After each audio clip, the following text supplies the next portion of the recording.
Welcome to Vet Watch here at DVM 360. I'm your host, Christopher Lee.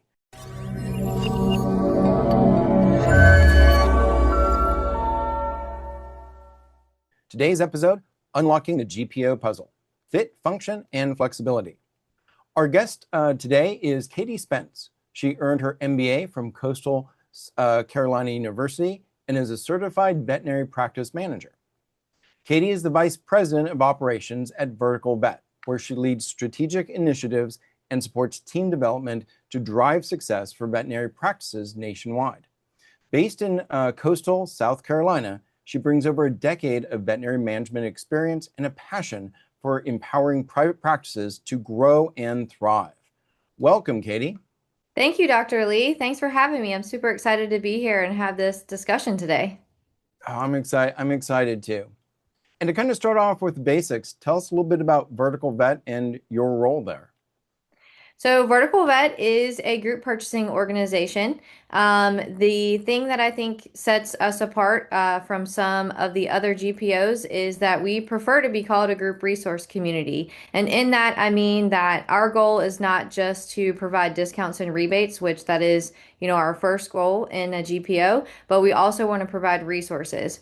Now, some of those resources are going to be internal resources within Vertical Vet, like where I started in our virtual practice management program, as well as some custom marketing solutions that we have within Vertical Vet, but also strategic partnerships with vendors within this vet med space and trying to pick the ones that, are going to appeal to our members that are best in their space and best in their class.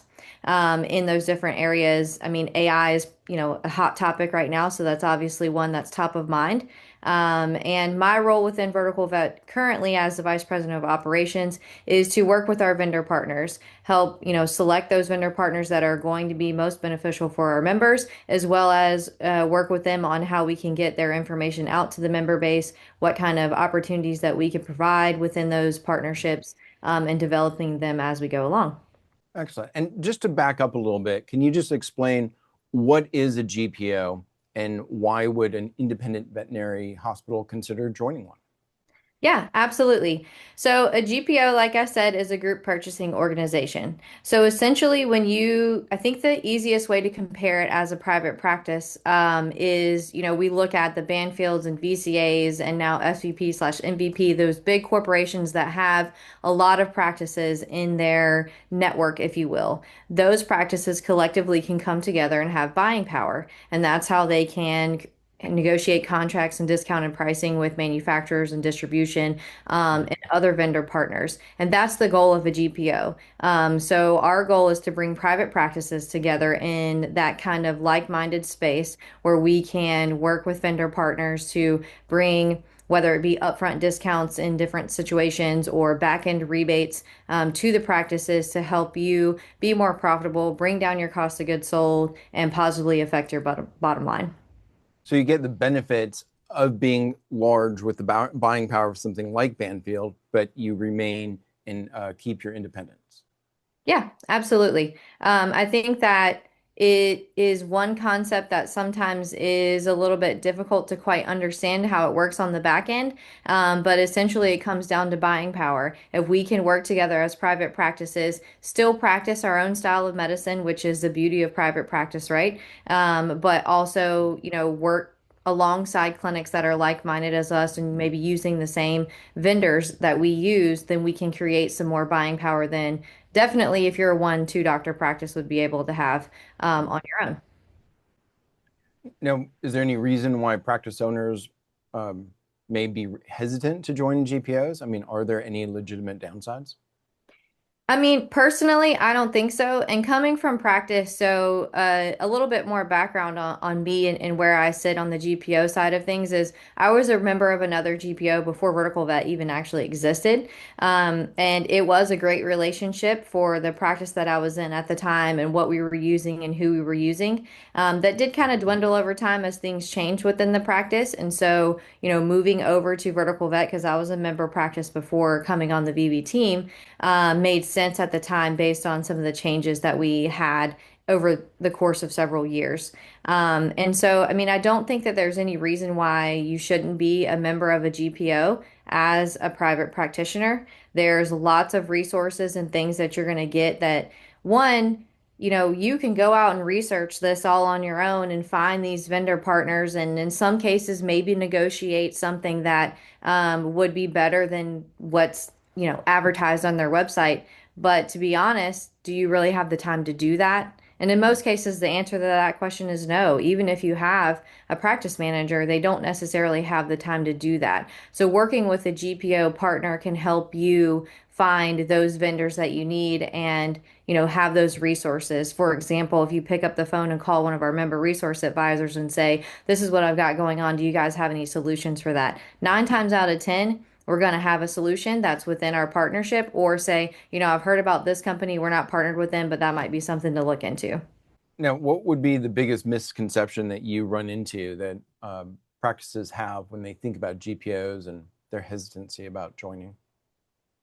I think sometimes the misconception is, really that it's too good to be true, that you can have this partner within your practice that's really, out to help you grow your practice. And also, some of the rebates that are advertised out there sound like they might be too good to be true. But when you have a strategic partner and you're aligned on those things, then you can, benefit from some really great rebates and also those different vendor partnerships. So, I mean, that's the biggest thing that I feel like we get is like, what's the hitch? Do I have to give Right. my kid's left kidney to be a member of this group? No, you don't. So. I like it. I like it. Now, obviously, you're supporting and speaking for Vertical Vet. What's the first thing that a practice should look for when evaluating GPO partners? And is it something that Vertical Vet shines in? Yeah, so I think the first thing that you need to look at is, who's your major manufacturer that Mm. you use within your practice? Who are you aligned with on that? And what kind of GPO relationship do they have? And what benefits could you obtain with joining a GPO that your manufacturer partner is aligned with? Also, distribution would be the second one. Every GPO has a distribution partner. We're partnered with MWI, as are some other GPOs as well. And so that's the top two things that I would look at is where am I going to align where you currently are, or if you're looking to make a change with your manufacturer partner or your distribution partner, where do they align in the GPO space? And then from there, I would be looking at what other resources, Mm. can I get from being a member of this GPO? What are their membership fees? How do I pay those membership fees? Is it something that you pay up front? Sometimes it's paid on a your monthly statement with your distribution partner. Sometimes it's escrowed out of rebates, which is what we do here at Vertical Vet. But that would be the third thing I would look at is what are the member fees and what does that look like, and what makes sense for my practice. Because the more that you can align and be compliant with the GPO that you're in, the more buying power that that GPO has, and the better deals that we can negotiate with the vendor partners on behalf of the practices within the member base. So the first thing is, are you doing a lot of your purchasing through companies like Zoetis, Behringer Ingelheim, Elanco? And then which distributor are you using? Those are kind of your first two things, and Mhm. then looking at those fees. Yep. And now, are there any red flags to watch out for with a GPO contract? So in general, GPOs don't have what I would say is a contract. And you can join multiple GPOs.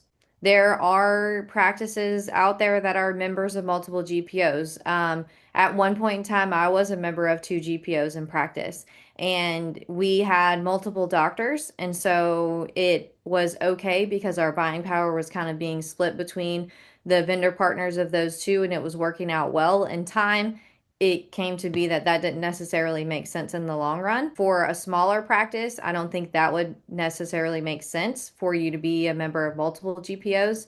But in general, there's not a contract. You can join your membership, and you can leave at any point in time. There may be some caveats to that, depending on how you're receiving your rebates to, when you would want to change GPO partners so that you make sure you don't forfeit any rebates or anything like that. That would be the probably the one thing to keep in mind, but you can leave at any point in time should you wish to do that.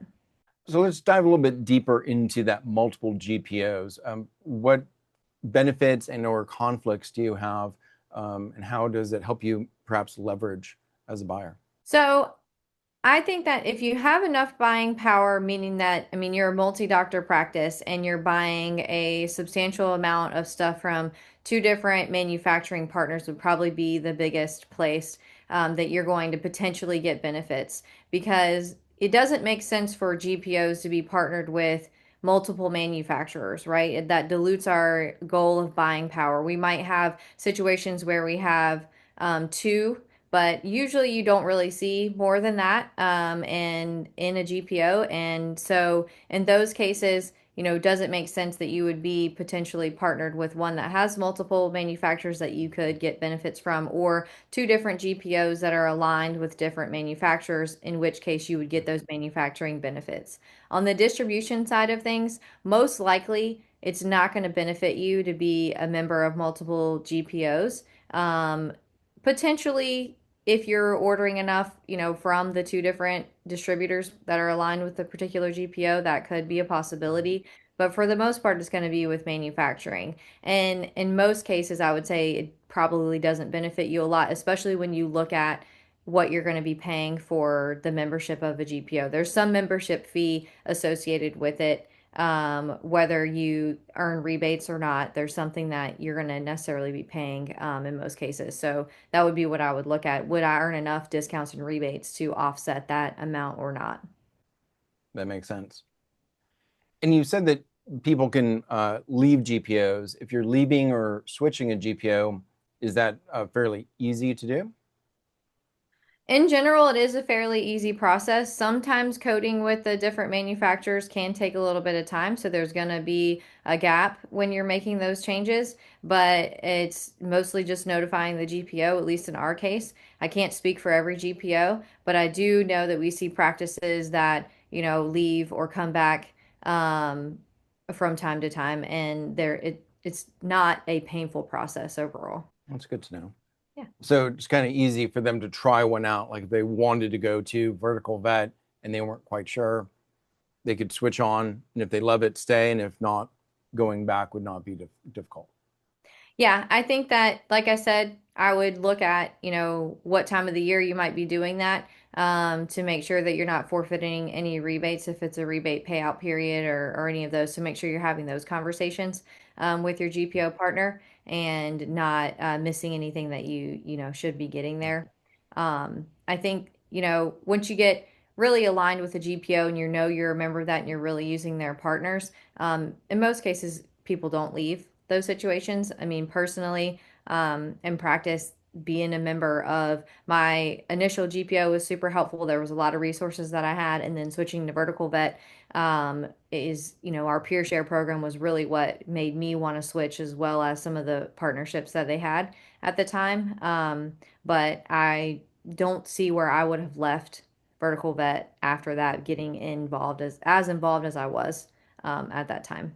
Now, you hinted about this earlier on, but what are some of the lesser known benefits of GPO membership beyond the discounts and beyond the rebates? I think that the benefits that you can get are going to be with the vendor partners or any internal programs that GPOs may have. So I mentioned some of the internal programs that we have, but every GPO has a few things that they have going on. So I would try to evaluate those things side by side of what you're looking for in your practice, what's going to benefit you the most, and what your needs are in making those decisions. And then the vendor partners beyond that. So are you looking for, to change your lab company or get better pricing on your lab if you're, wanting to stay with whoever you're using? Who are they partnered in that avenue? Is there a partner for, like I said, the AI side of things, whether that be AI imaging or the AI scribe is a hot topic, I feel like right now, that is saving people a lot of time. And to me, I'm like, I don't know why I wouldn't have that recorded in my notes, printed out for me, where I just make a few edits and put it in my PIM system and move on with my life, or have my technician make those small edits for me. But I think that those are the things that I would be looking for. And what are the goals of your practice? So where do you see your practice in 3 to 5 years? And are there partnerships within that GPO that may help you obtain those goals or the GPO itself? Mhm. And you're talking about that growth and Mhm. that support. Can you share maybe a real world example of how a GPO helped a clinic grow or navigate a challenge or thrive kind of during a tough period? Yeah. So I have several. I don't know how many you want me to go through here, but I'm We gonna. have some time, so give us a Okay. couple. So I'm going to start with myself.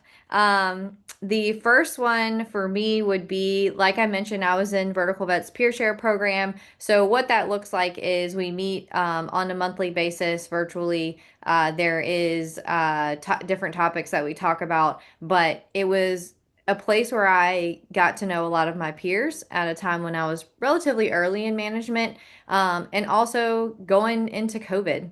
So I joined Vertical Vet not long before COVID, and the peer share program started right at the end of 2019. And not knowing what we were going to be facing in the next 6 months, but that was instrumental in honestly my sanity to some extent during COVID of what are you guys doing? How are we dealing with these things and coming up with different ideas, forms, who are we using?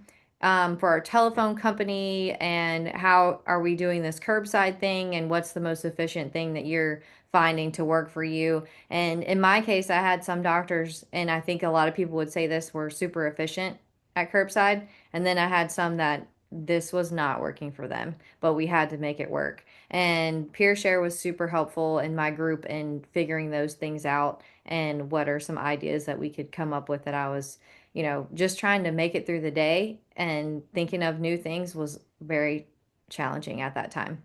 So that's my first one. Um, my second one would be probably that with some of the contracts, especially that we have, there is opportunity for upfront discounts. So whether you're a one doctor practice or a six doctor practice or a 10 doctor practice, you're going to get benefits of being a member. And I think that is, I don't know necessarily across the board in GPOs, but I do think there's more of that going on. And so, my feeling is anybody can be a member of a GPO and get a benefit. It doesn't mean that you have to buy hundreds of thousands of dollars worth of product from, Mhm. XYZ distributor or manufacturer. There's still going to be some benefits for you. And especially as a little practice, that can make a huge difference. And then one other one I would say is that one of our vendor partners is a credit card processor that helps practices with eliminating their credit card processing fees. And I know there's a lot of controversy around that. I'll be the first one to say that it's nerve-wracking and something hard to think about from the practice level. But when I think about how much money has been spent in staffing, which is warranted, I think, but Mhm. at the same time, it has been an increased expense, and we can only increase prices so much. That's another win that you can have with your GPO partner potentially partnering with their, processor on that sort of thing to save your clinic a lot of money and offset some of those increases that you've had that you know, Mhm. can't offset in another way. Now, last question. How small do you have to be where GPOs may not be a right fit? There are some mobile vets or people that do home euthanasia or like a concierge service on the side where they're ordering from a distributor, but not at a high volume. Is there a good cutoff that's easy?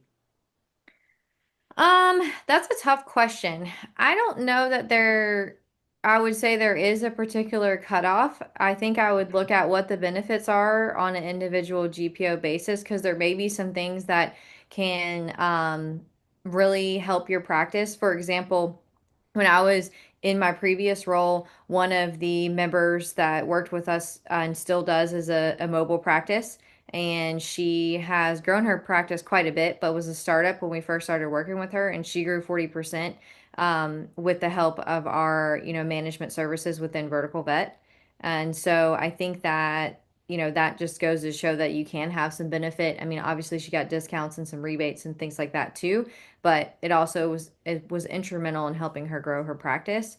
So picking the right partner, even if you're small like a home euthanasia, and I know we have at least one member that's what they're doing, or concierge practice, there can be some benefit, but I think you just need to be a little bit more strategic in figuring out, what that looks like and are you aligned enough for this to make sense? Because that would obviously be a case where you're not going to be, mostly ordering from more than one distributor or more than one manufacturer. Or if you're aligned well with what that GPO offers, then you can still have some benefit. Love it. That's great to know.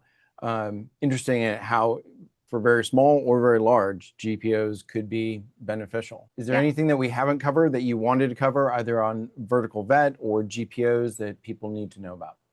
I don't think so. I mean, I think I can just close out with, if you're an independent practice, it makes sense to have a GPO partner, at least one. Sometimes more than one can work for you, but most of the time, one will bring some great benefits to your practice and also save you quite a bit of time on the research side of things. So whether it's vertical vet or any of the other GPOs in the vet space, I will tell you that it makes sense to have the benefits that you can have and some of the savings that you can obtain.